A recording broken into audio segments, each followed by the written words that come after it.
Hi guys, salom hammaga. Bugun sizlar bilan Ariya.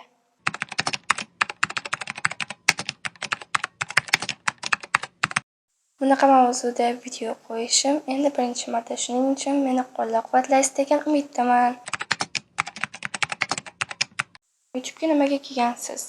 Mani o'zi birinchi ochgan kanalim odamlar telefonlarida bo'lgan, 36 ta obunachi bor. Hozirgacha u kanal bor. Nimaga kelganim bo'lsa, o'zim yasagan videolarni prosta YouTube'ga joylash. YouTuber bo'lishimdan nima bilan shug'ullanganman? Men bitta internetda idol bo'lganman, lekin udan chiqib ketganman, o'zimning xohishim bilan. Sababi u yerda aktiv yaxshi edi, anchagina yaxshi edi, lekin sizdan keyin kelgan idolga e'tibor kuchli edi. Siz uje qolib ketardingiz. Men raqqas o'zim coverlarni tashlaganimda bir haftalab ham e'tiborsiz qoldirishgan. Shu sababli chiqib ketganman. Yo'q, umuman ishonmayman. To'g'ri, lekin boshida ishonganman. O'sha tatuirovka bir xil kiyim, bir xil kepka, lekin hozir umuman ishonmayman.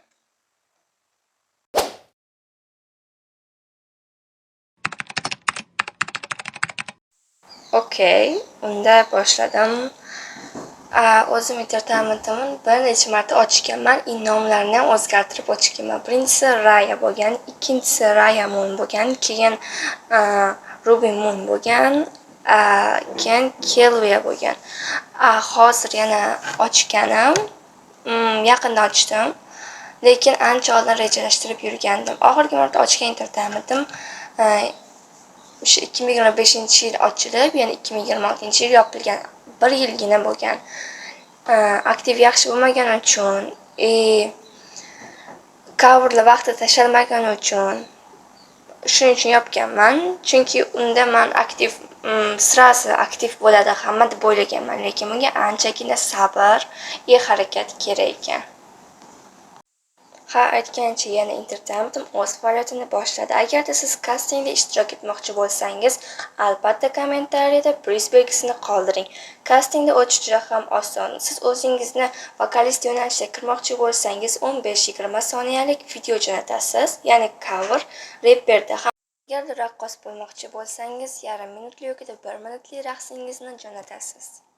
Kasting boshlanish sanasi 27-iyuldan 5-avgustgacha davom etadi. Ana endi qolgan savollarga qisqa javob berib ketaman. Men Toshkentliman va 2012-yil 5-martda tug'ilganman. Sinfda o'zimdan kattalar bilan o'qiyman, lekin meni ko'rgan 2012-yilli yoki 9-sinfli qizga o'xshatishmaydi. Bo'yim uzunligi sabab 10 yoki 11-sinfli qizlarga o'xshatishadi. Lekin bu ham menimcha yaxshi deb o'ylayman. Bu video sizga yoqdi degan umiddaman va keyingi video ko'rishguncha xayr.